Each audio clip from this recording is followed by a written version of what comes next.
Cockroach Janata party ఉద్యమం తర్వాతన రాజీనామా చేసినటువంటి ధర్మేంద్ర ప్రధాన్ తాజాగా కీలకమైన ఉపన్యాసం ఇచ్చారు. ఆయనకి ఘన స్వాగతం లభించింది ఒరిస్సాలో.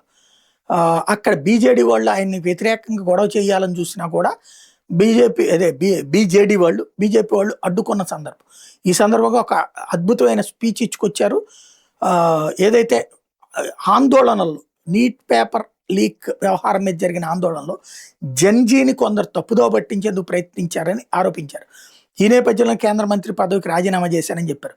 ఓ యూనివర్సిటీలో నిర్వహించిన సమావేశంలో ఆయన తొలిసారి తన రాజీనామా మీద స్పందించారు. జంజీ మన పిల్లలే, వాళ్ళ అభివృద్ధి దేశ భవిష్యత్తుతో ముడిపడి ఉంటుంది, వాళ్ళతో మాకు ఎట్లాంటి ఇబ్బంది లేదు.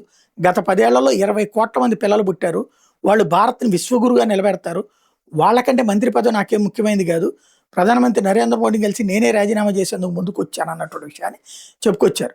అలాగే బీజేడీ కార్యకర్తలు ఆందోళనలు చేస్తే భయపడేది లేదని తేల్చి చెప్పారు. ధర్మేంద్ర ప్రధాన్ గో బ్యాక్ అంటూ నినాదాలు చేసిన దానికి ప్రతిగా ఆ మొక్క చెప్పుకొచ్చారు. నేను మళ్ళీ వస్తాను, రైతు కుటుంబం నుంచి వచ్చిన వ్యక్తిని, బీజేడీ అధినేత నవీన్ పట్నాయక్ తనను రాష్ట్ర ప్రజల దృష్టిలో అవమానకరంగా చిత్రీకరిస్తున్నారంటూ ఆరోపించారు.